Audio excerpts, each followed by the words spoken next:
Eu queria primeiro agradecer o convite da Vitafor para poder fazer esse simpósio satélite, agradecer a E4, ao Gustavo, primeira vez que estou no evento, e agradecer especialmente a vocês, né? Ninguém vem à toa na hora do almoço para assistir uma palestra, e eu me propus ao desafio, que eu só fico o tempo todo olhando para o nome do evento, é Gluten Free, e eu resolvo falar de introduzir glúten e não de tirar glúten.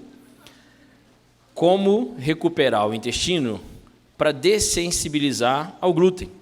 Os pacientes que são sensíveis ao glúten não celíacos, têm algum grau de sensibilidade, talvez eles possam comer glúten sem reagir. Como é que a gente vai fazer isso? Essa é a minha proposta. E eu vou fazer um agradecimento primeiro a um amigo, é o Nelson, farmacêutico aqui da Neofarma, porque eu estava ainda montando a palestra e, ao mesmo tempo, eu estava de férias, eu tive chance de tirar uma semana de férias com meus filhos, estava em Pernambuco tentando montar a palestra durante as madrugadas, depois que eles dormiam, de brincar o dia inteiro, e eu estava num lugar que não tinha acesso muito bom à internet, e o Nelson, farmacêutico aqui de São Paulo, conseguiu obter alguns artigos que eu queria muito para poder trazer esses artigos para vocês, então meu agradecimento a ele por conceder isso, e são artigos bem interessantes que a gente possa ver aqui, tá bom? Ficar registrado isso também. Bom, pessoal, a gente vai começar a palestra com essa pequena definição, eu achei interessante, tentando trazer algo que seja atual, a gente tenta sempre se basear o máximo possível. Só falar uma coisa antes, agradecendo também ao Dr. Antônio Cláudio Duarte, é um médico do Rio de Janeiro, da UFRJ, que me ensinou um outro aspecto também. Às vezes a gente dá palestras com um objetivo eminentemente científico, e às vezes a gente dá palestras de cunho eminentemente prático, e essa é uma delas, só que eu tentei fazer um misto. Então, o objetivo dessa palestra é que a gente traga conteúdo prático, como fazer. Então, nós, nutris, médicos, podemos prescrever dieta, alimentos e suplementos. Então, vamos exercer esse nosso direito de prescrição. É o que fazemos no dia a dia. Então, esse é o objetivo da palestra. Então, eu vou falar aqui de prescrição de dieta e de prescrição de suplementos. E para justificar a prescrição da dieta e a prescrição dos suplementos, é que eu trago as publicações científicas. E um pouquinho, nesses 25, quase 25 anos de carreira, dos meus 14, 15 anos de atendimento, de consultório e atendimento desse público. Tá? Então, vamos lá. Trazendo eu vou citar esse artigo duas vezes, que é uma revisão de um grupo de experts em gastroenterologia e patologia, que fazem a definição, algumas das definições atuais do que a gente tem, que é o assunto principal que eu quero tratar com vocês, que são os indivíduos sensíveis ao glúten não celíacos, ou sensíveis ao trigo. A primeira coisa que a gente precisa descartar é que eu não vou abordar aqui doença celíaca, nem alergia ao trigo, apenas sensibilidade ao glúten não celíaco. Então, os indivíduos que têm essa síndrome é caracterizada por sintomas intestinais e extraintestinais que ocorrem, aí dado importante, algumas horas ou alguns dias após a ingestão de glúten ou de proteínas do trigo em pacientes que testam negativo para doença celíaca ou para alergia a trigo. Um dado muito importante dessa parte é que quando a gente fala em sensibilidade ao glúten, os sintomas aparecem algumas horas ou alguns dias depois da ingestão do glúten. Isso é importante na hora da reintrodução do glúten. Então, se eu sou sensível, e a sensibilidade ao glúten não celíaco, até um tempo atrás, ela era chamada de intolerância ao glúten, ela se assemelha muito a outras intolerâncias. Quando a gente fala de sensibilidade, algumas pessoas são mais sensíveis e outras menos sensíveis. Então, algumas pessoas vão tolerar pequenas quantidades de glúten e outras vão tolerar um pouco mais de glúten, diferente da doença alérgica. Se eu sou alérgico ao trigo, se eu sou doente celíaco, zero de aceitação. Sensibilidade, não. Sensibilidade envolve outras questões que a gente pode trabalhar. A gente pode modular a saúde intestinal para melhorar essa sensibilidade. E na hora da reintrodução, eu tenho que pensar quantos dias eu vou deixar sem a ingestão e quantos dias eu vou deixar sem após a reintrodução, pensando nisso, que os sintomas vão aparecer algumas horas ou até alguns dias depois da reintrodução desse glúten. Artigos bem clássicos, muitos de vocês já conhecem, mas para a gente trazer algumas questões. Estudo bem clássico já foi feito há algum tempo, Lá em 2011 foi feito esse estudo em que se começou a chamar o que se chamava lá embaixo, na conclusão, de intolerância ao glúten não celíaco. Nem se utilizava o termo sensibilidade ao glúten não celíaco. O dado que eu quero chamar a atenção nesse estudo, em que se ofereceu uma dieta isenta de glúten e depois foi feita a reintrodução do glúten com fatias de pão e um muffinzinho, né, um bolinho por dia, durante 6 semanas, é que os pacientes testados, que se chamaram de intolerantes ao glúten não celíacos, eles eram previamente diagnosticados com síndrome do intestino irritável. Isso é fundamental e muitas vezes se esquece de falar isso. Os primeiros estudos que começaram a diagnosticar os pacientes com sensibilidade ao glúten não celíaco, na verdade eram testes feitos com pacientes com síndrome do intestino irritável. Isso é um aspecto importante porque muitos dos pacientes que a gente tem, que têm sensibilidade ao glúten, na verdade eles têm síndrome do intestino irritável. E aí, óbvio que eles reagem também ao glúten. Então, o tratamento que eu fizer para a síndrome do intestino irritável vai dar resultado para esse paciente que tem sensibilidade ao glúten, que são doenças que envolvem uma imunologia muito parecida. O outro dado importante desse estudo foi exatamente o tempo, essas 6 semanas de utilização da reintrodução ao glúten, para a gente pensar até a conduta lá no final do que eu vou falar. Nessa época, ficou clássico no estudo que os pacientes que tinham essa síndrome do intestino irritável ficaram sem o glúten, depois foram reintroduzidos ao glúten. Todos os pacientes, o glúten é a curvinha meio vermelha, alaranjada, eles apresentaram muito mais dor abdominal, gases, flatulências, mais náuseas, e os sintomas extraintestinais também, acne, cansaço, fadiga, enxaqueca, que são alguns sintomas clássicos intestinais e extraintestinais que aparecem nos pacientes com sensibilidade ao glúten quando consomem doses maciças de glúten e não estão com o intestino preparado para receber esse glúten, que é um pouco do meu objetivo nessa palestra. Tentar mostrar que, na verdade, para os sensíveis ao glúten, não é o glúten que faz mal a essas pessoas, mas é o intestino dela que não está preparado para receber esse glúten, e tem como fazer isso nutricionalmente. Lá nessa época, a gente vai fazer um pouquinho de evolução de tempo, então trazendo lá de 2011, a gente começa a vir para 2015, 2016 e vamos trazer agora para 2018. Alguns artigos publicados ali de 2015 para cá começaram a deixar algumas coisas claras para a gente. Quando a gente fala em glúten, e aí olha lá em cima, a absorção dos peptídeos de glúten foi hidrolisado na nossa digestão, normal. A absorção desses peptídeos, se ela for transcelular, ou seja, por dentro da célula, absorção mesmo, e não permeação, se for absorção, ela não provoca estímulo imunológico, se houver absorção. Aqueles estudos naquela época mostraram que, na verdade, o grande problema do glúten é quando ele passa por entre as células, desencadeando a resposta imunológica indesejada, que acontece nos sensíveis e nos pacientes celíacos. Então, quando há um aumento da permeabilidade, a gente diz que o glúten ele permeou e não ele foi absorvido. Então, um dos nossos objetivos é melhorar a permeabilidade, evitando a permeação dos peptídeos de glúten, para que os peptídeos de glúten sejam apenas absorvidos, que eles passem por dentro da célula e não por entre as células. Porque quando passa por dentro da célula, repito, não há a mesma resposta imunológica que acontece quando eles são permeados. Ainda lá naquela época, lá em 2013, estudos também confirmavam para a gente, como está aí no próprio título do trabalho, que a gliadina não induz a inflamação na mucosa, nem ativação de célula imune, no caso basófilo, em pacientes com sensibilidade ao glúten não celíaco. Então, se te perguntar, já tem estudo, algum estudo já saiu, que diz que gliadina não gera resposta inflamatória, nem ativa a célula do sistema imune? Sim, já foi testado isso. Está publicado com profissionais muito bem recomendados lá da Itália, um grupo de experts muito importantes. Só que isso era lá em 2013, em pacientes sensíveis ao glúten não celíacos. Pois bem, mas vamos trazer isso para mais atual. Então, vamos pegar em 2015. Em 2015 foi feito esse trabalho também sobre o efeito da gliadina na resistência transepitelial.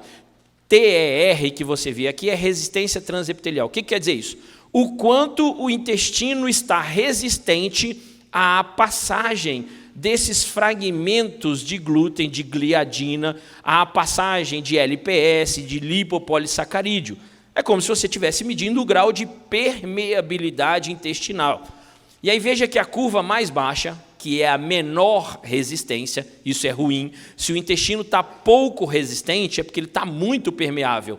Foi com os pacientes celíacos. Essa curva vermelha é doença celíaca ativa, esse ACD que tem ali na figura, na legenda. Então, nos pacientes celíacos, eles são os que têm menos resistência transepitelial, são os mais permeáveis. Mas, de forma diferente, os sensíveis ao glúten têm menos, a resistência é maior, ela é superior, mas ela cai com a introdução da gliadina, ou do glúten. Então, veja que há uma diminuição, com 2 horas, da resistência transepitelial, também nos sensíveis.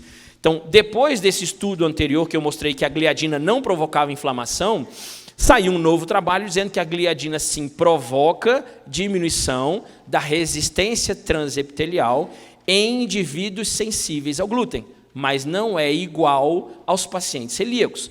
Então, não dá para fazer a mesma comparação olhando para a mucosa intestinal. O grau gerado de permeabilidade na mucosa é diferente. Nos sensíveis, ele é bem menor. E nos pacientes não celíacos e não sensíveis, a diminuição não é significativa, ou seja, não ocorre em termos de ciência. O que eu quero dizer com isso?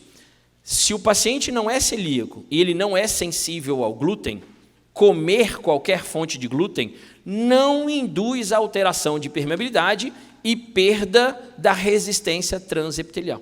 Então, não há problema em comer glúten se eu não sou celíaco e se eu não sou sensível ao glúten não celíaco. Mas isso foi lá em 2015, 2016, a gente está vendo 2013. E os estudos mais recentes? O que confirmam para a gente? Então, vamos para agora, maio desse ano. Uma revisão falando exatamente sobre sensibilidade ao glúten não celíaco. E o que essa revisão comprova para a gente? Que há, sim, por todos os estudos analisados, aumento da permeabilidade intestinal induzida pelo glúten em pacientes celíacos, pacientes sensíveis ao glúten não celíacos. Ou seja, o consumo de glúten em pacientes sensíveis ao glúten está associado ao aumento de permeabilidade.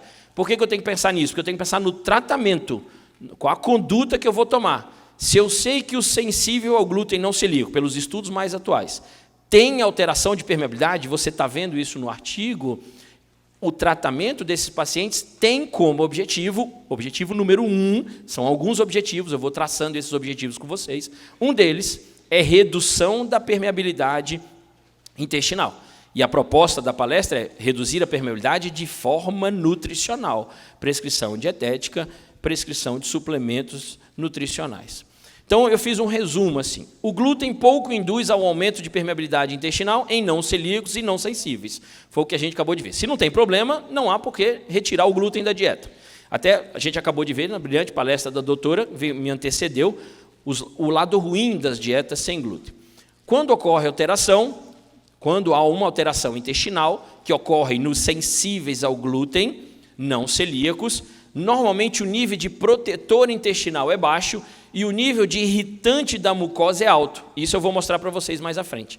Então, o paciente sensível ao glúten não celíaco, ele só reage ao glúten porque, na verdade, ele come glúten sem os fatores protetores da mucosa e ele tem no hábito dietético, no hábito de vida dele, fatores altamente irritantes da mucosa. Se ele juntar na dieta dele os fatores protetores, tirar os fatores irritantes, ele não vai mais reagir, ele deixa de ser ou diminui esse grau de sensibilidade ao glúten dele.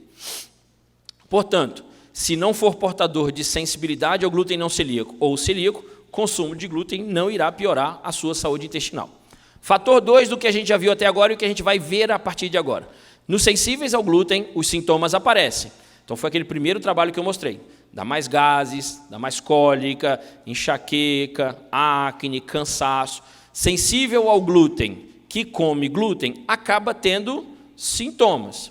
Mas essas reações estão associadas ao que a gente acabou de ver. E tem um estudo de 2018 que mostrou que ocorre aumento de permeabilidade. Agora, se o aumento da permeabilidade é prévia, olha, eu tenho hábitos de vida que alteraram a minha permeabilidade, e aí eu comecei a comer muito glúten nesse último ano e eu comecei a ter reações. Então, eu já venho com uma alteração prévia. porque às vezes eu tenho síndrome do intestino irritável, às vezes eu tenho Crohn, às vezes eu tenho colite ulcerativa, às vezes eu sou um alcoolista crônico, então eu tenho fatores que alteram a permeabilidade e aí eu reajo ao glúten, e não o glúten que gerou alteração de permeabilidade. Mas pode ser o contrário, a gente viu que tem artigos que mostram que o glúten induz alteração de permeabilidade. Isso aqui ainda não está claro na literatura, mas o que não importa para a gente hoje, se o problema é alteração de permeabilidade e quando vem o glúten é que fica ruim, ou se é o glúten que gera alteração de permeabilidade. Não importa nesse momento, até a gente ter certeza pela ciência. O que importa é qual conduta eu vou tomar. A conduta tem que ser reduzir a permeabilidade para poder reintroduzir o glúten e só consumir o glúten com os fatores protetores de mucosa, senão reage. E o que a gente vê na prática é as pessoas que estão consumindo muito glúten sem os fatores protetores da mucosa. E a gente vai falar quem são eles.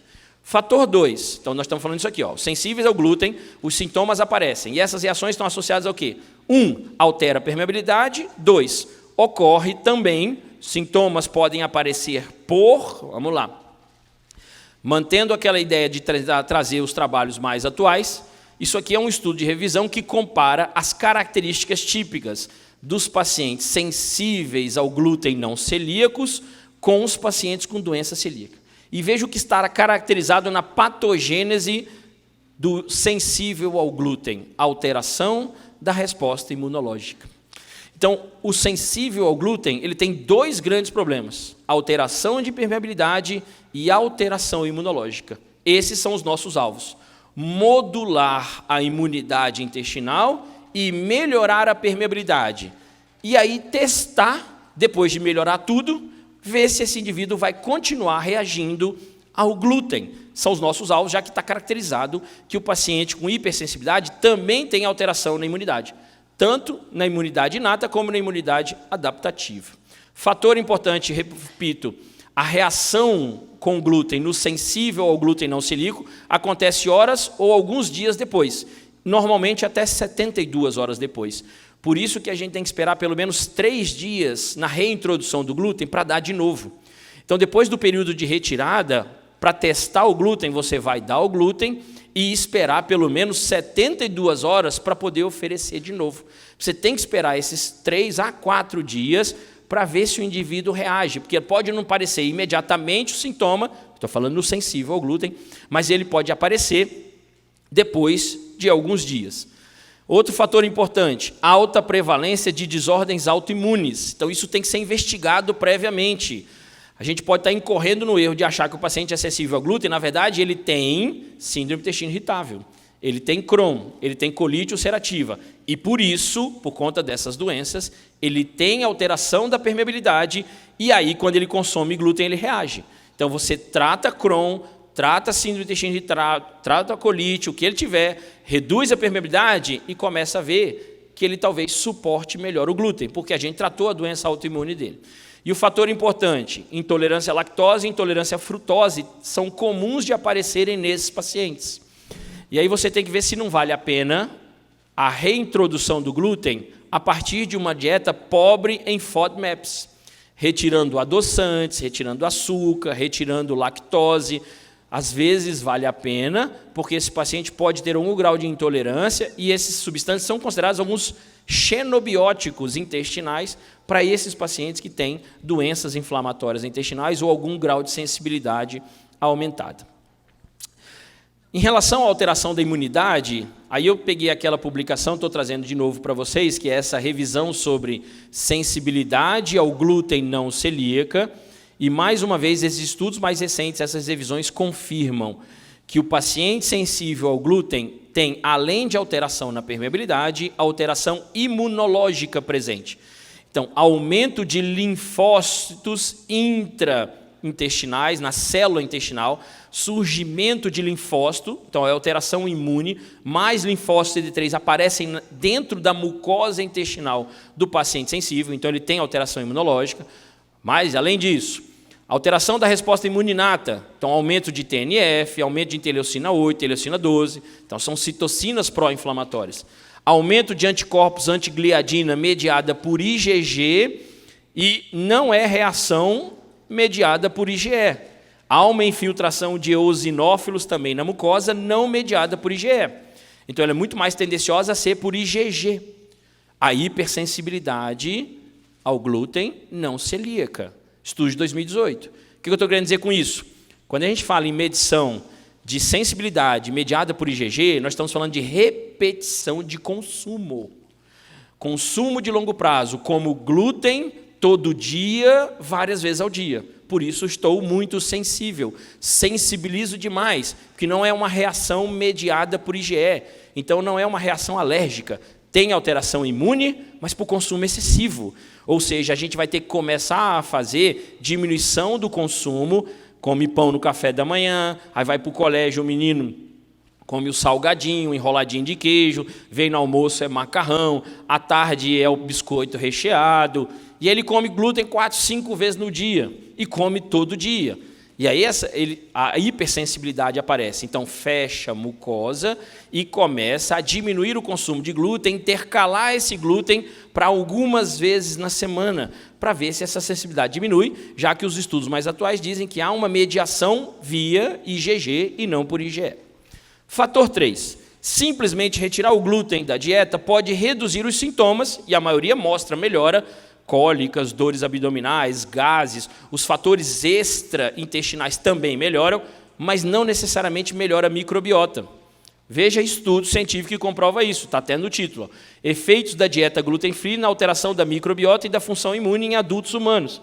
E o que eles mostraram?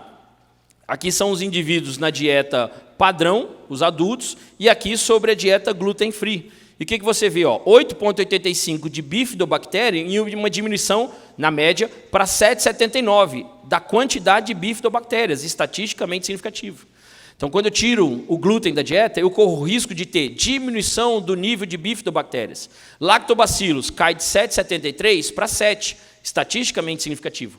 Menos micro-organismos probióticos nos indivíduos adultos que consumiram dieta sem glúten. O que isso serve de alerta para mim? Que não é simples tirar glúten de todo mundo, eu posso ter alteração microbiana, pode melhorar sintoma, mas a microbiota não melhorou, isso é fundamental no tratamento de longo prazo. Fator 2, todas as vezes em que eu tirar o glúten, até para fazer o teste lá na frente, na reintrodução, o que vai entrar obrigatoriamente, se eu já sei que quando eu tiro o glúten da dieta, a microbiota piora? Eu tenho que suplementar probiótico. Então, fez a retirada de glúten, tem que entrar com probiótico na dieta e acompanhar durante todo esse período. Os estudos já estão indicando. Isso é a conclusão dos autores. A dieta livre de glúten, retirado do glúten, piorou a microbiota intestinal, diminuiu o número de bifidobactérias lactobacillus e provocou uma piora na regulação imunológica. A capacidade de fazer imunomodulação diminuiu. A gente precisa aumentar as células T reguladoras, a gente precisa aumentar a resposta TH1 e diminuir a resposta TH2. Isso é fazer reação imunológica adequada, imunomodulação adequada. TH2 é o que gera as respostas mais alérgicas, a gente tenta controlar isso. Então, sempre o cuidado. Tirou o glúten da dieta, lactobacillus, bifidobactérias e fungos importantes para essa modulação. Fator 4, só para fechar, então, qual é a conduta lá. Simplesmente retirar o glúten pode reduzir os sintomas, mas não melhorar a microbiota ou até piorar. Qual é a conduta? Retira o glúten para recuperar o intestino, estou falando no sensível ao glúten. Você vai voltar com o glúten. De 2 a 6 semanas, eu vou mostrar artigo lá no final para comprovar isso, e usar o tratamento dos 6 R's mais os imunomoduladores. O que é o tratamento dos 6 R's? O tratamento dos 6 R's é que a nutrição funcional promove. O que a gente faz, eu sou professor da pós-graduação da VP, Centro de Nutrição Funcional, e lá a gente ensina, disciplina do professor Murilo, que está aqui assistindo a palestra. O professor Murilo brilhantemente ministrou por muitos anos essa disciplina, nós temos excelentes professores lá que ministram essa disciplina e que ensinam esse tratamento 6Rs, e eu vou dar uma passada em cada um desses itens, porque a gente recupera a mucosa, sim, para dessensibilizar e fazer o paciente voltar a comer glúten na quantidade que ele aceitar. Remoção de xenobióticos é um dos itens desses 6 R's. O que é remoção de xenobiótico? Todos aqueles fatores ambientais que estão lá. Fatores que são gatilhos para alterar a permeabilidade e começar a gerar maior sensibilidade. Então, você vê lá assim, Vai de baixo para cima, antibiótico, tem que parar. Não dá para dessensibilizar tomando antibiótico, não sei se é o período sem antibiótico. Fumar, vai ter que parar de fumar. Apendicectomia, aí é casual, né? Apendicectomia aguda. Anti-inflamatórios não esteroidais, tem que parar. Se é para dessensibilizar, tem que parar. Fator estressante, situação bem difícil de controlar.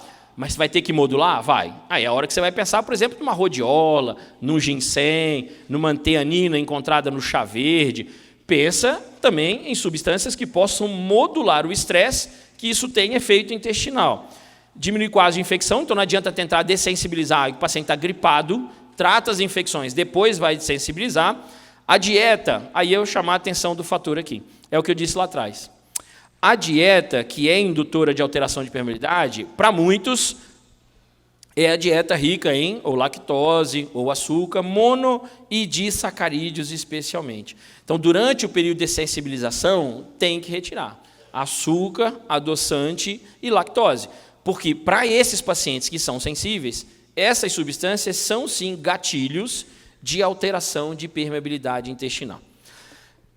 Quais são os xenobióticos indutores de alteração de permeabilidade?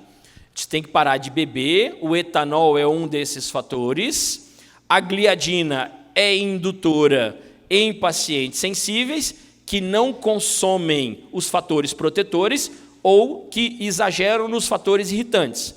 Então, se eu consumo gliadina e bebo demais, eu altero a permeabilidade. E ali está ácidos graxos, por quê?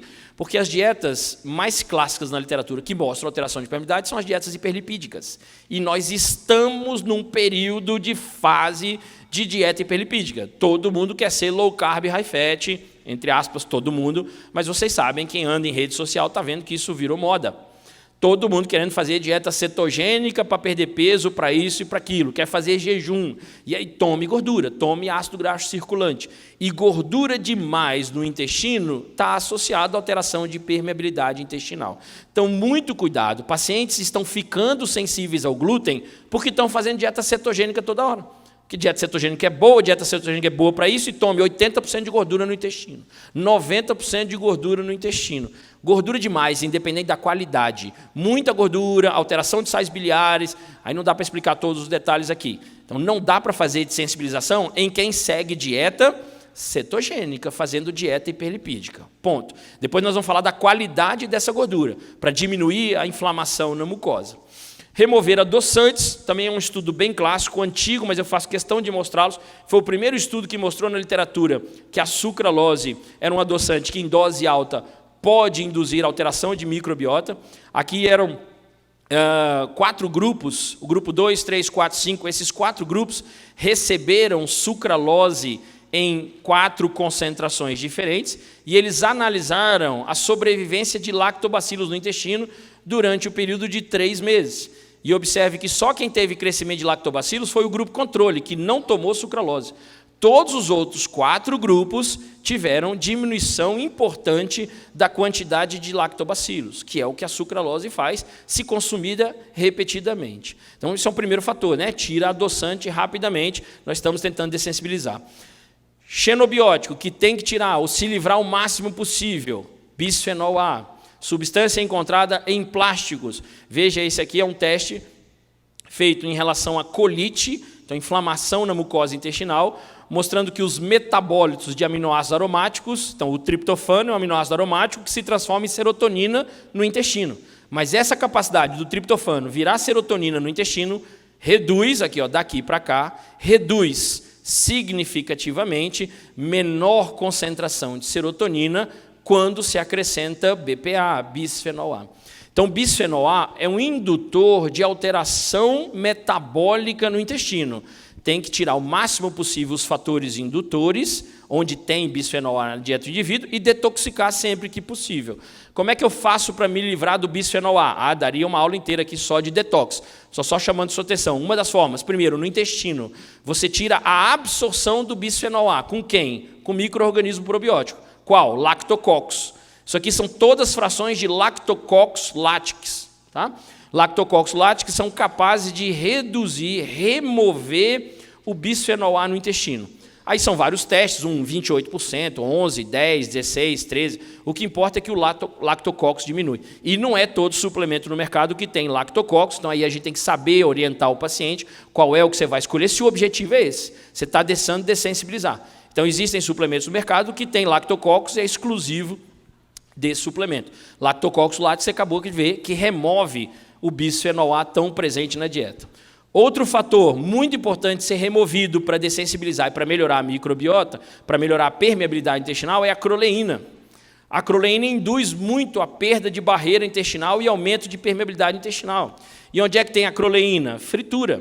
Não dá para ter saúde intestinal comendo habitualmente frituras. A acroleína altera a permeabilidade.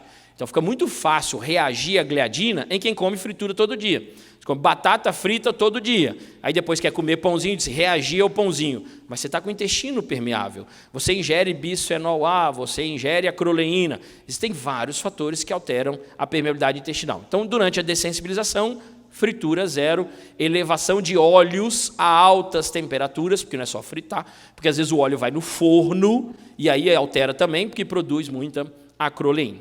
Dentro dos R's, outra etapa é remoção de patógenos, retirar micro-organismos indesejáveis do intestino. Como é que a gente pode fazer isso? De diferentes formas. Você pode querer usar própolis, por exemplo. Eu sou fã, uso demais, muito tempo.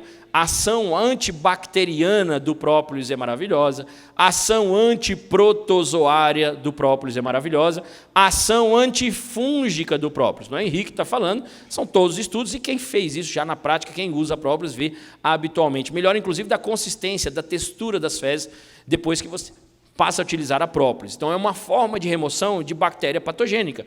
Dentro dessa remoção de patógenos, você pode pensar em usar própolis para tratar excesso de fungo, bactérias e protozoários. É uma forma de eliminar. Você está tratando saúde intestinal. Outra forma, às vezes você quer matar giardia. População de onde eu sou, em Brasília, os dados de patologistas lá é que 80% a 85% da população do Distrito Federal tem giardíase ou amebíase, porque a limpeza das caixas d'água não é adequada. Só que se a pessoa tem uma alimentação saudável, ela consegue tratar. Como é que eu faço para matar a giardia? Matar nutricionalmente, diminuir o número, a viabilidade dos bichinhos. Então, eu posso ler da direita para a esquerda. Esse estudo é melhor ler da direita para a esquerda. Então, você tem lá os indivíduos não tratados, lá à direita, o último, o nível lá em cima de viabilidade, está tudo vivinho lá no intestino, e depois vai morrendo. Então, você pode ir lá vários, assim, ó, tem romã, que você pode utilizar romã, tem o black currant oil, que é o óleo de groselha negra, que pode ser utilizado também, que diminui o crescimento de giardia, formas antinutricionais de fazer isso. Giardia e ameba. Mas lá no finalzinho eu vou mostrar que a hortelã também faz isso. É outra forma da gente incluir componentes nutricionais para melhorar a saúde intestinal, reduzir a permeabilidade e garantir que esse paciente dessensibilize. Outra forma de matar, a gente está tentando remover os patógenos, é utilizar gengibre. Então, alguns estudos mostram isso, as propriedades importantes do gingerol, do shogaol. Dentre essas propriedades, ação antialérgica. Ação antialérgica é importante. O gengibre é muito conhecido pela sua ação anti-inflamatória. Então, se eu já tiver uma doença inflamatória intestinal, perfeito. E se eu estou falando de hipersensibilidade ao glúten não celíaca, e a gente viu que tem alteração imunológica, aumento de resposta TH2. Resposta TH2 é o que? Imunologia? Alergia. Resposta alérgica ao glúten. Então, o gengibre tem essas capacidades de serem antialérgicos. Então, a gente pode utilizar o gengibre também durante esse tratamento de dessensibilização. Mas aí um fator importante, para quem é nutricionista, o cuidado com a técnica dietética. Eu gosto sempre de dar uma pincelada nisso nas aulas para a gente ter esse cuidado. Porque as pessoas usam, mas não tem efeito nenhum e não sabe por que não está funcionando. Porque muita gente faz o uso na forma de chá. E nem sempre na forma de chá, dependendo do calor, os componentes podem ser perdidos. E não é só o gengibre, aí é o efeito contra o Clostridium difficile, a ação antimicrobiana, mas aí tem suco de alho, tem suco de cebola, tem alho em pó, tem a canela, o açafrão. Todos esses dados aqui, a gente não vai ficar explicando o slide, todos os numerozinhos, isso não interessa para a gente, é que mostram o grau de capacidade de matar Clostridium difficile, de você utilizar esses componentes. Você vai escolher dentro da dieta. Alho, cebola, açafrão, canela, gengibre. mas dê preferência nesse caso para o gengibre in natura, para o gengibre em pó. Quem já me segue aí já viu uma aula ao vivo que eu fiz no Instagram e mostrei essa comparação, mostrei um estudo que fez análise do gengibre utilizado na forma de chá, e você não tem nem 1,5% de ação. Você perde 98,5% de ação do gengibre quando colocado em chá. Então, é o extrato de gengibre em cápsula, ou o gengibre em pó, ou o gengibre cru, né? Batido diretamente, lascas de gengibre batido, por exemplo, num suco, que é uma proposta que eu faço muito e coloquei aí no final da palestra. Mas estou fazendo questão de mostrar os estudos para que você veja aí. Inclusive, se você utilizar junto, né, o estudo conclui que se você usar canela com alguns antimicrobianos, ela aumenta a eficácia, né? Vancomicina, metronidazol, a canela é bom para isso e é um antimicrobiano importante também. Outro dado importante sobre o alho, se você quiser utilizar o alho como um agente antimicrobiano, é o cuidado que a gente tem que ter com a maceração do alho. Você tem que cortar o alho, picar o alho, amassar o alho para ativar a enzima linase, porque é a linase que vai converter as substâncias inativas em substâncias bioativas do alho. E o problema é que a linase se perde com calor. Então, se o alho for colocado por muito tempo em temperaturas muito altas, ele perde a sua ação antimicrobiana. E que tempo é esse que eu posso utilizar? 3 minutos. Até 3 minutos eu tenho ação. A partir de 3 minutos, ela cai de forma significativa. Então, não dá para ficar fritando aquele alhinho até ele ficar pretinho para jogar o feijão.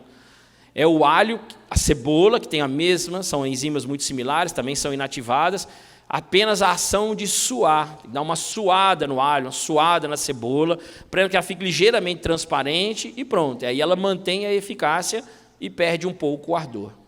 Recolocar enzimas digestivas, faz parte do tratamento dos R's. Recolocar enzima digestiva para melhorar a digestibilidade dos peptídeos de gliadina ou das proteínas do trigo. Só para isso? Não. Fiz questão de colocar um artigo aí para você ver o efeito da bromelaína.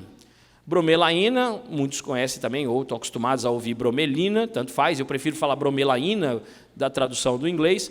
Enzima naturalmente encontrada no abacaxi, também em suplementos enzimáticos, se você quiser dar sachê de enzimas, se o paciente tiver dificuldade para ingerir abacaxi, tem uns que só de olhar já diz que está com afta, reage, porque é muito ácido, é muito azedo, enfim, tem paciente que não gosta de abacaxi de jeito nenhum. A gente tem cliente de todo tipo, né? De todo tipo.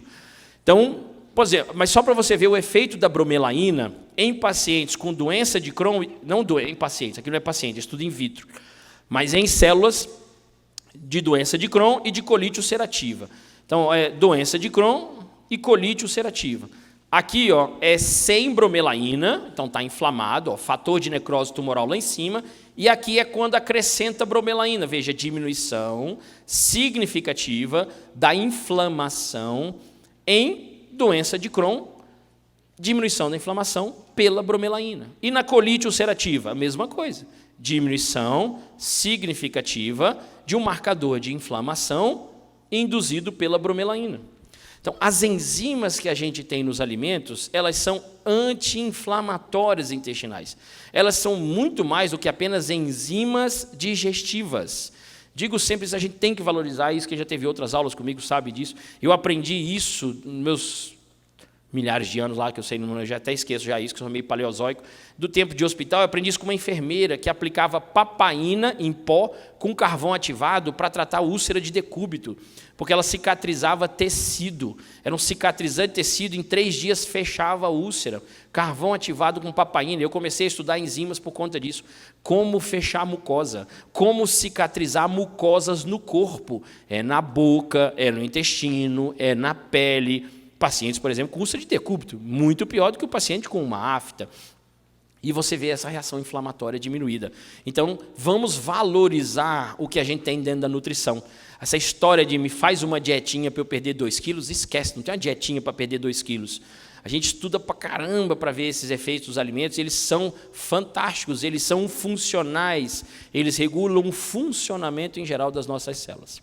E dentro desses tratamentos dos 6 R's, eu deixei para essa parte final aí, que é o reparo da mucosa, que para mim é a parte mais detalhada, eu não digo mais importante, é a mais detalhada, que exige uma necessidade um pouquinho mais de tempo, porque ela é muito importante e mais específica, mas é claro que a gente tem que fazer todas as outras. E quando eu falo reparar a mucosa, eu tenho que pensar essencialmente em recuperar a função de barreira é aquela permeabilidade intestinal que tem que ser melhorada, e a outra, reparo da mucosa, é melhorar a imunidade intestinal, já que a gente viu lá no início da palestra que os sensíveis ao glúten têm alterações da imunidade adaptativa, da imunidade inata. Então, a gente tem que fazer modulação imunológica.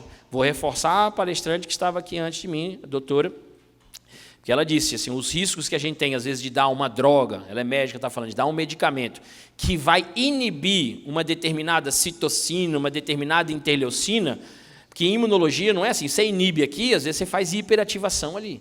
Por isso que a gente fala em modulação, é regulação. E aí eu vou mostrar os estudos mais à frente que falam das relações entre linfócitos, entre respostas imunológicas. Você modula. Enquanto você aumenta uma, você diminui a outra, e aí você equilibra.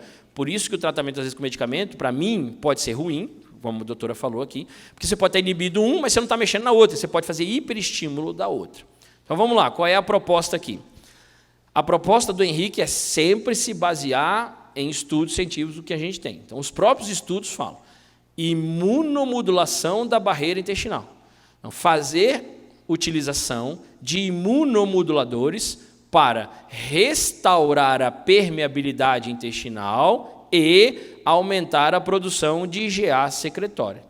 É possível fazer isso? Isso é um estudo de revisão que cita no seu trabalho todo vários enormes trabalhos bem conduzidos que dizem para a gente quais são os melhores imunomoduladores intestinais, para você conseguir tanto reduzir a permeação de substâncias, reduzir a permeabilidade, melhorar a resistência transepitelial, como para diminuir a sinalização das citocinas altamente inflamatórias. Então, vamos e podemos e temos respaldo científico para utilizar imunomoduladores nutricionais. São vários, eu só tenho 1h10 de palestra, eu vou dar pinceladas para vocês. Vamos lá. Eu fiz um resumo. Para mim, você vai usar esses 5 itens aqui.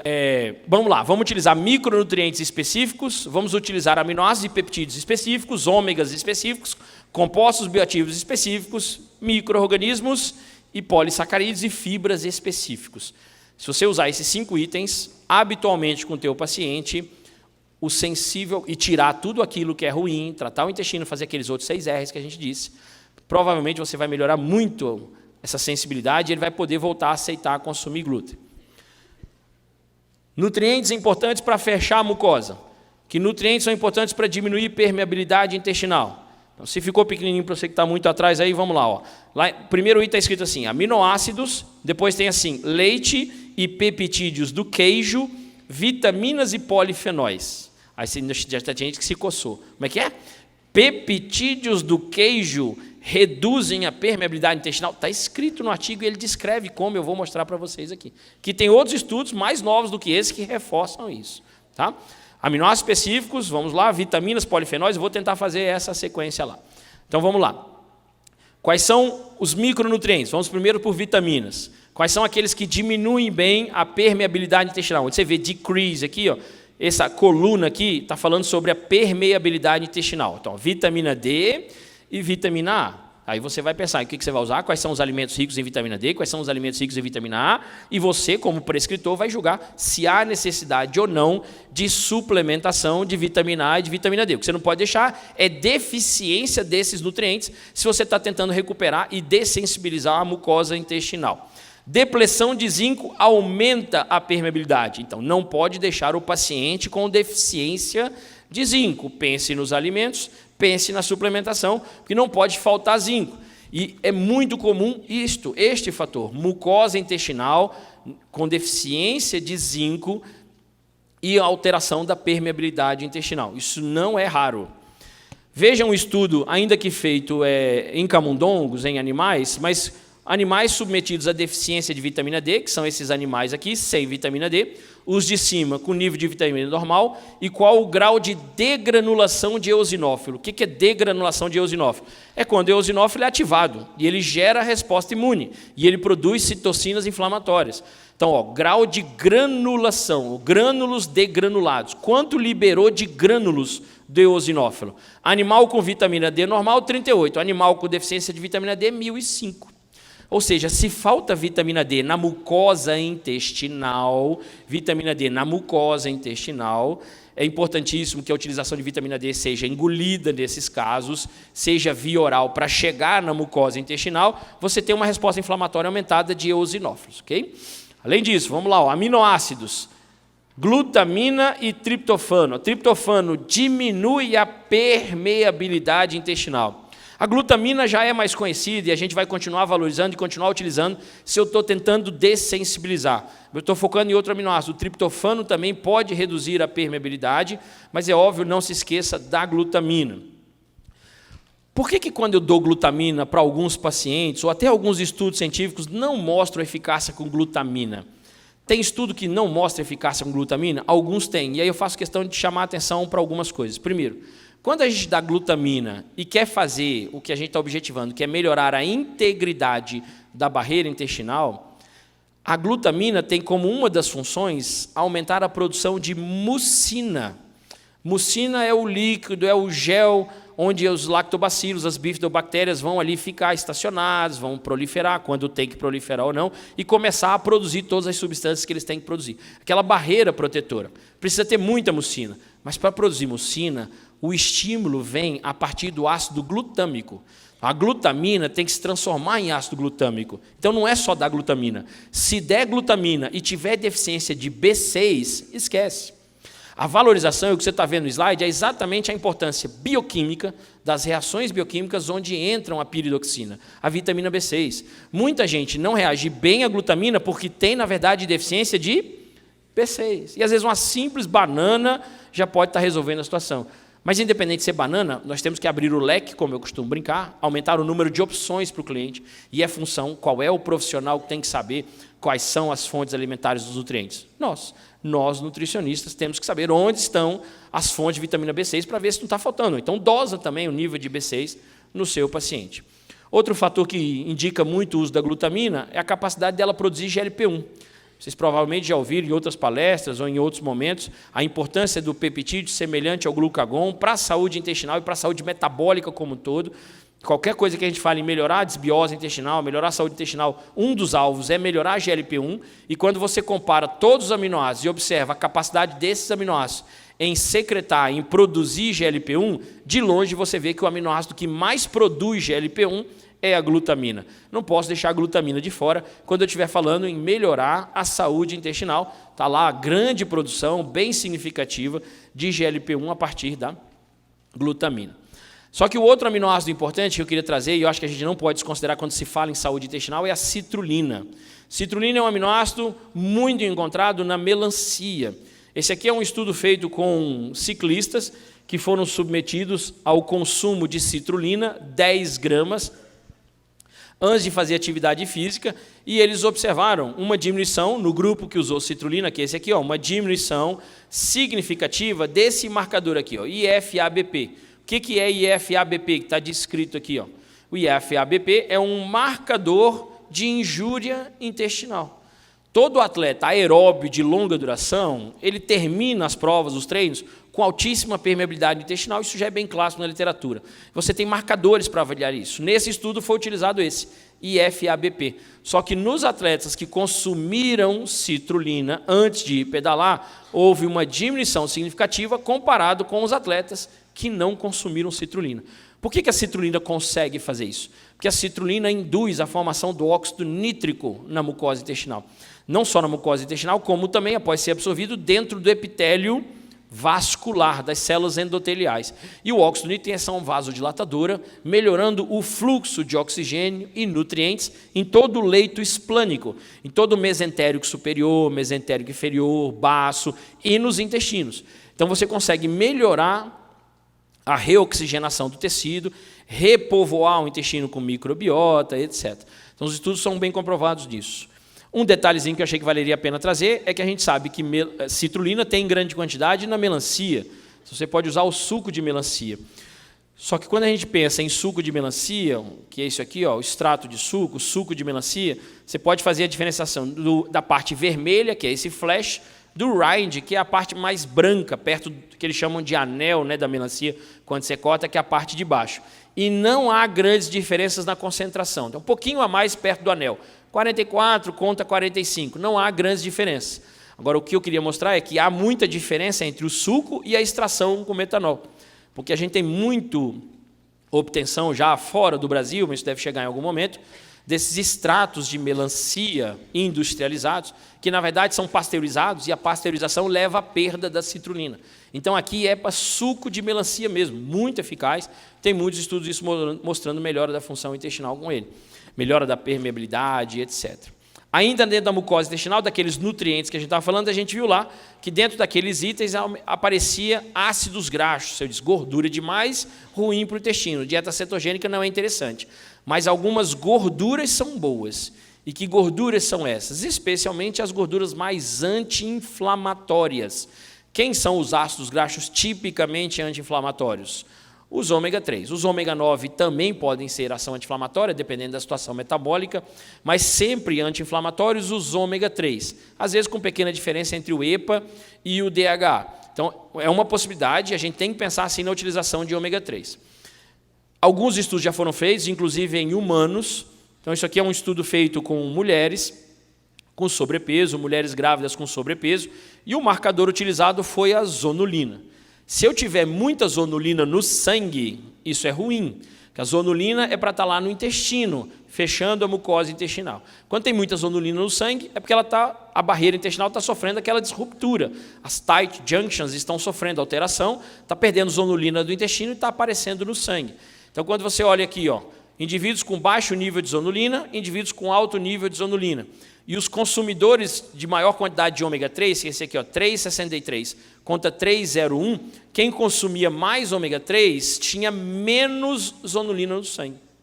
Isso estatisticamente significativo.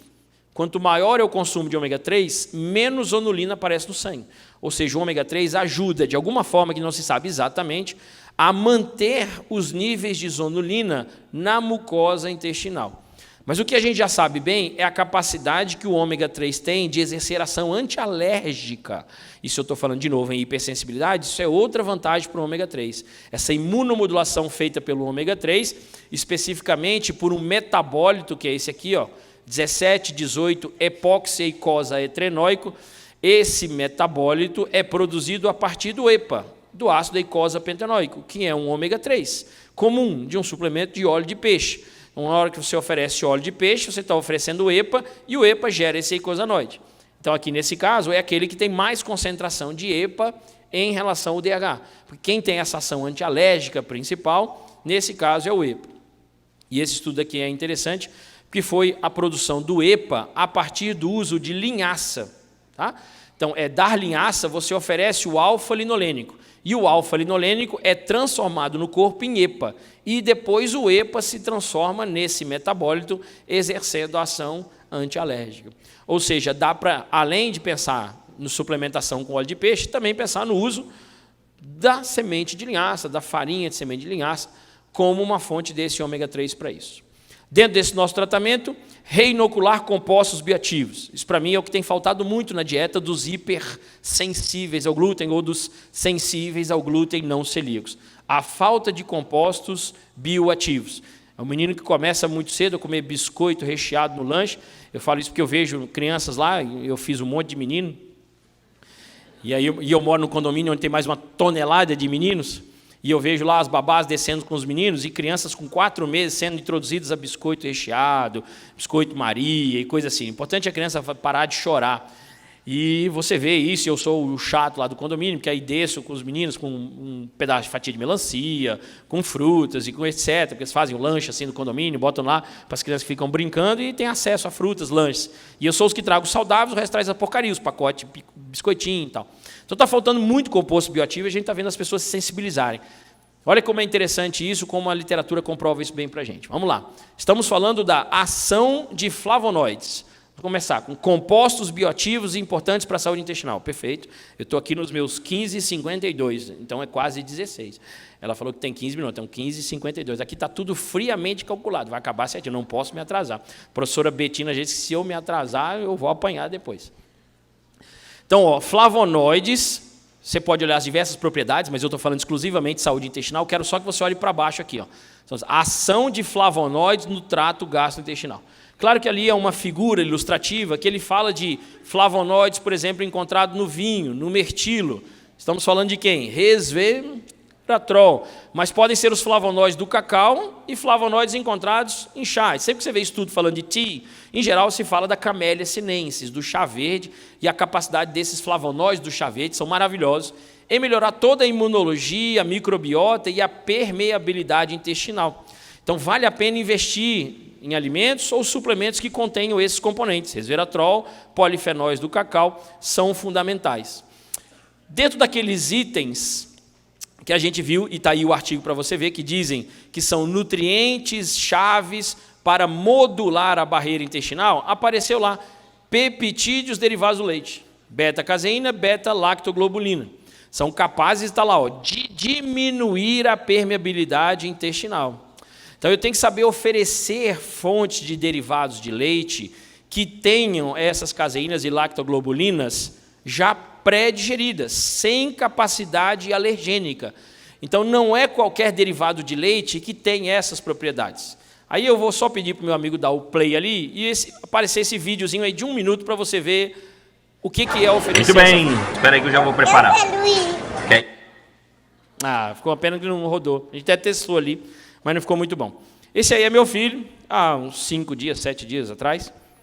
A gente estava consumindo coalhada, eu tinha botado coalhada no pote, mas não é fácil muitas vezes aceitar coalhada. E por que coalhada? Porque na coalhada a gente tem a hidrólise parcial das proteínas. A partir do início do processo de fermentação, feito pelos Streptococcus thermophilus, pelo Lactobacillus bulgaricus, são os micro-organismos formadores do iogurte. Então, você já tem essas proteínas parcialmente hidrolisadas e elas são capazes de fermentar a lactose. Então, a coalhada fermentada pelo fermento lácteo, que são essas bactérias, elas têm baixíssimo teor de lactose, elas vêm praticamente isentas de lactose pela fermentação.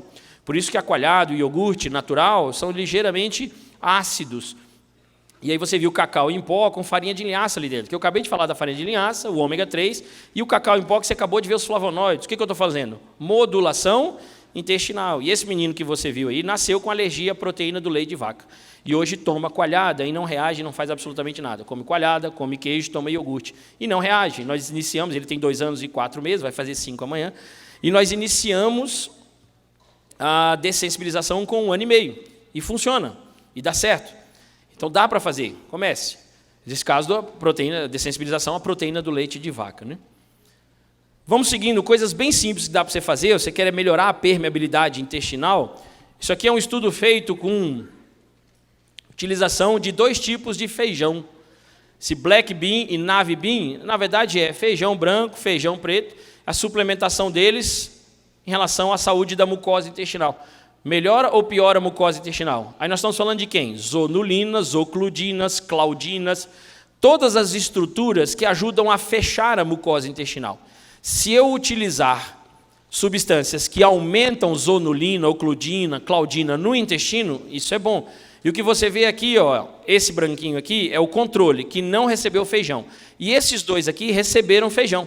Tanto feijão branco como feijão preto. De A para B para B. De A para B para B. De A para B para B.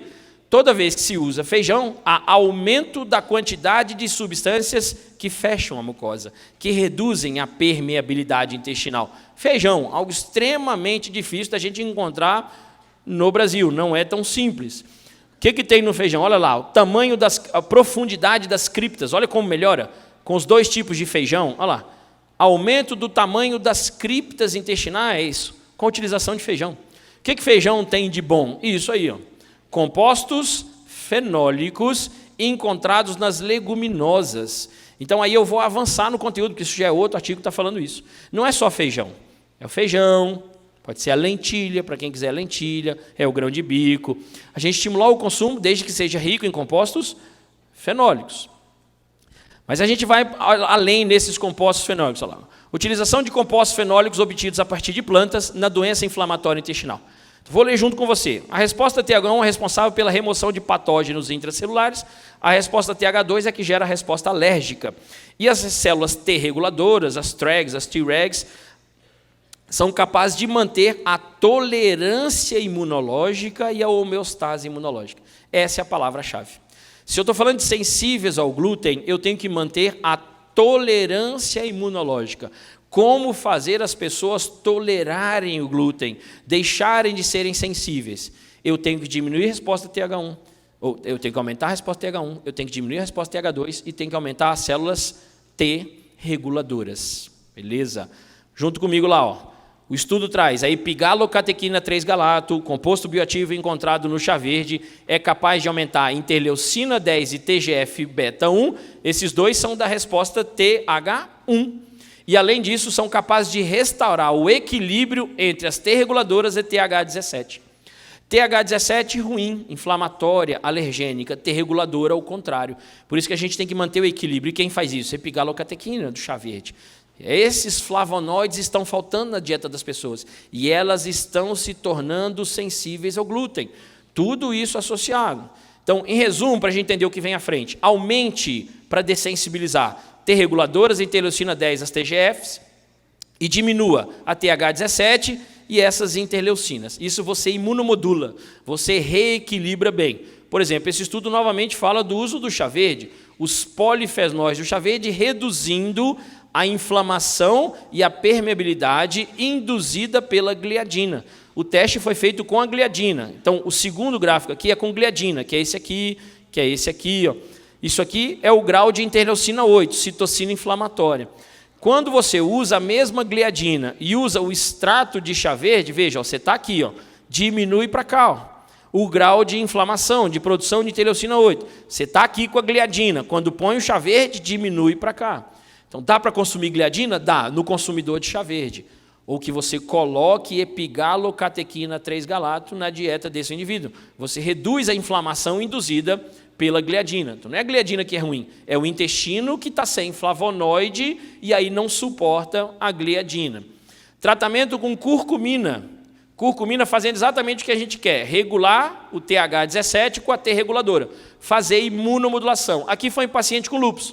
Mas, de novo, lúpus eritematoso sistêmico é doença autoimune, caracterizada por uma desbiose e alteração de permeabilidade intestinal. Olha o que acontece com a interleucina 17. Cai quando você introduz curcumina. Vai colocando curcumina, vai aumentando a dose, interleucina 17 cai e a TGF-beta1 aumenta. Imunomodulação. Aumenta quem é bom, diminui quem é ruim, quem gera resposta alérgica e sensibilidade ruim. Mas você pode utilizar o resveratrol. Aqui foi em colite ulcerativa, a mesma regulação, ó, T reguladora com TH17. T reguladora é boa, TH17 é ruim. O que eu quero fazer? Olha lá, T reguladora é a branquinha, então ela aumenta, isso aqui é com dose baixa de resveratrol, aqui é com dose alta de resveratrol. Olha como ela vai aumentando significativamente. E quem vai baixando? A TH17. Baixa daqui para cá, para cá. Então, se eu uso resveratrol, se eu uso curcumina, se eu uso chá verde, eu faço imunomodulação. Eu coloco compostos bioativos lá dentro. Mas eu posso pensar em usar nozes ou usar romã. Esse estudo foi feito com eles. Mas focando sempre em quem? Nos polifenóis. São os compostos bioativos das nozes, são os compostos bioativos da romã. A inflamação, a gente já sabe que ela está lá presente. Alteração de permeabilidade, inflamação e alteração imunitária, alteração imunológica. Você quer aumentar ou diminuir a interleucina 10? Como diz meu compadre Murilo, interleucina 10. 10 é bom, 10 é Zico. Opa, não, Zico não, eu estou em São Paulo, vou pensar em um camisa 10 bom aqui. Não posso falar, tem que falar dos daqui, né? Mas, enfim, da gente sempre lembrar, não está para pensar na Copa do Mundo, não, agora que está fraca a coisa. Pode dar exemplo na Copa, não. Então, eu vou usar elangitaninos. Ah, por que você está falando de elangitaninos? Porque romã tem elangitaninos, nozes tem elangitaninos, e todas as frutas silvestres, as brasileiras inclusive, são fontes de elangitaninos, que aumentam o nível de interleucina 10. Você fazer suco de melancia com morango, os estudos mostram várias melhoras de fluxo sanguíneo para o leito esplânico intestinal. Mostra exclusive na pós-graduação intestinal. Está tranquilo, aqui está funcionando, beleza. Fique tranquilo, você já está em agachamento, aí já fez 4 agachamentos. Está ficando, quadríceps femoral está forte. De vez em quando eu dou uma zoada, assim, viu? Para quem não me conhece, assim, dá uma relaxada.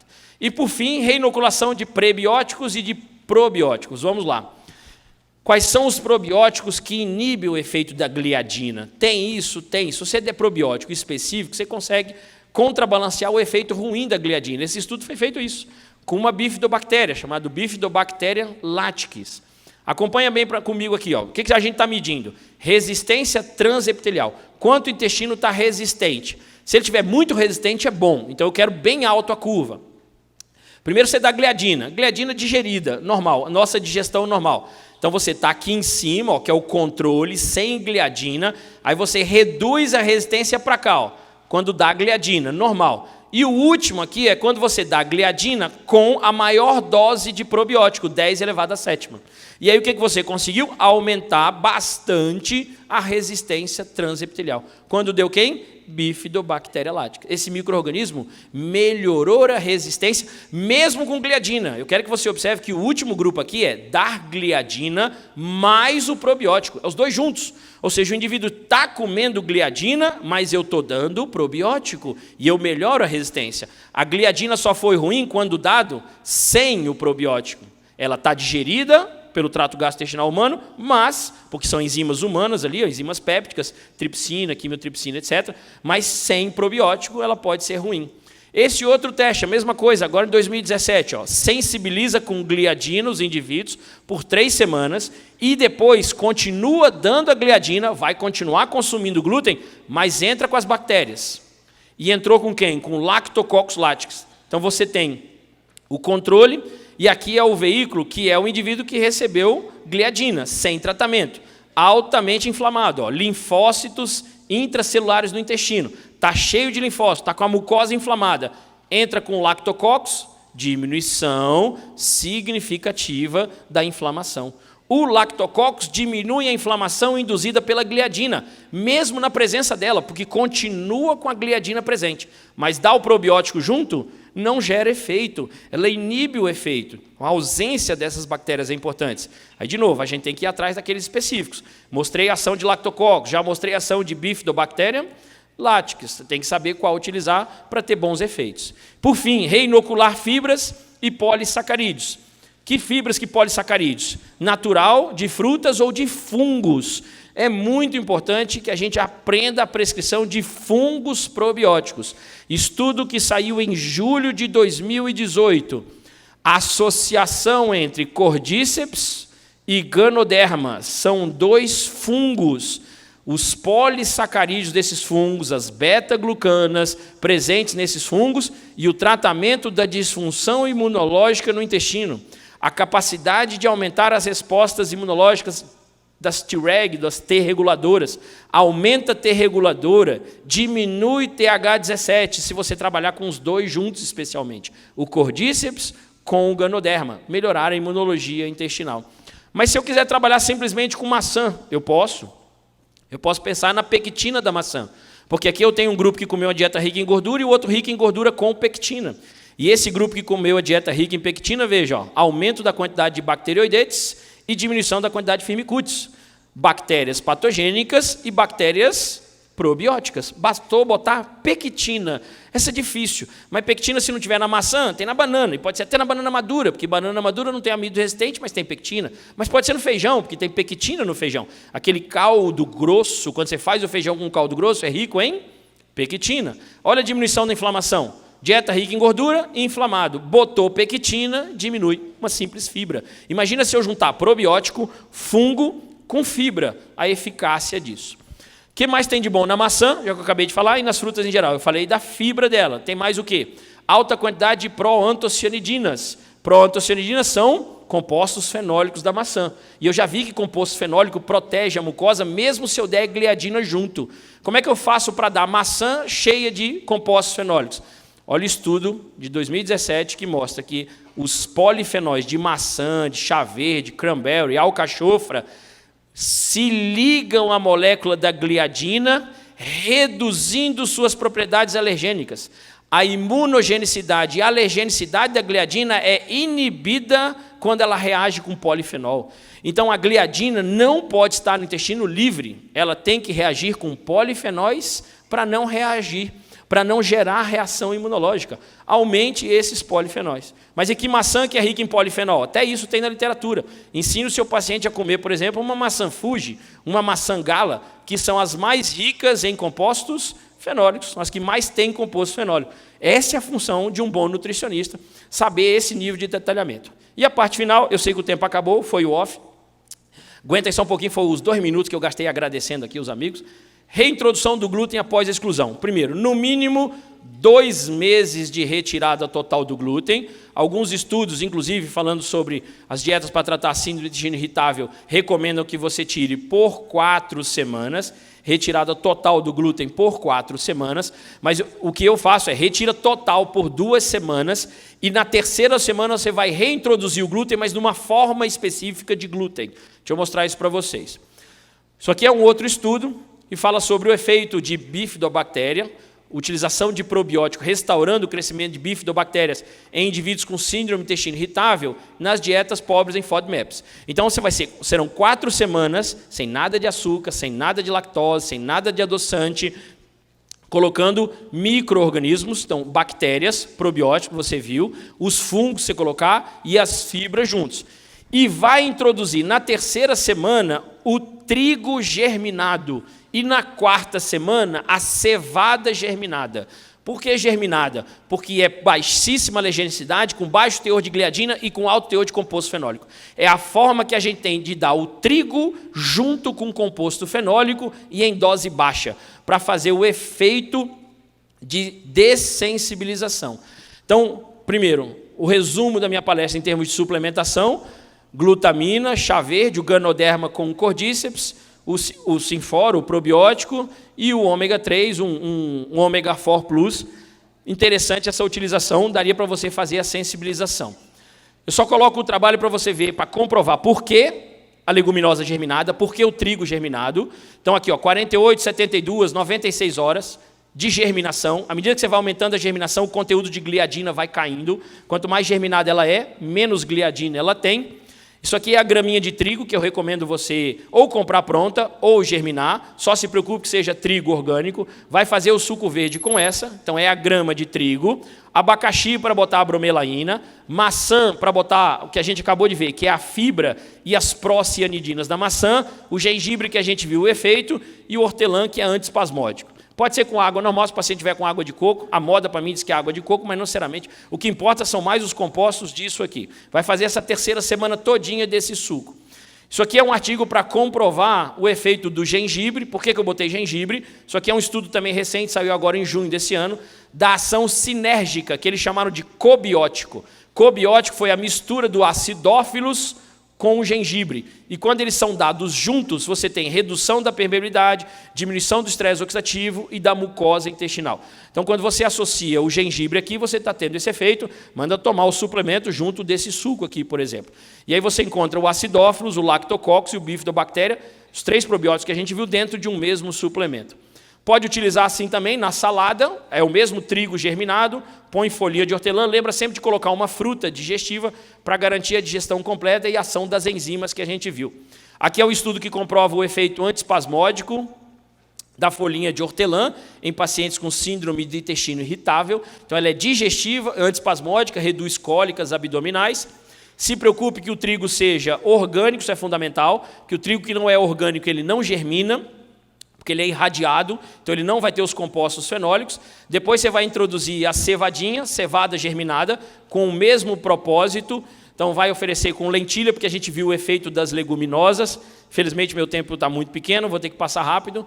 Esse aqui é o trabalho feito com cevada germinada, diminuindo proteína C reativa, é isso aqui, ó, diminuição significativa da inflamação nos pacientes que receberam cevada germinada. Cevada também tem glúten, mas germinada tem baixo teor e já vem com compostos fenólicos. Isso aí vai ser a 4ª semana todinha. E por último, você vai introduzir o trigo para quibe, tá? Que é um trigo integral. E aí eu só botei um trabalho final de técnica dietética também recente, que fala sobre o importante na hora de fazer o quibe é você não utilizar calor úmido, é sempre utilizar calor seco. Inclusive o próprio micro-ondas pode ser utilizado, que foi a forma que manteve maior quantidade de compostos fenólicos no trigo. O problema do trigo é vir sem compostos fenólicos. Só depois de 8 semanas é que você vai introduzir o trigo comum, que você vai introduzir o pedaço de pão. E aí eu coloquei uma receita tradicional que eu gosto de fazer, que é um quibe, o método de preparo, mas o meu tempo está estouradão. Obrigado, valeu. Obrigado.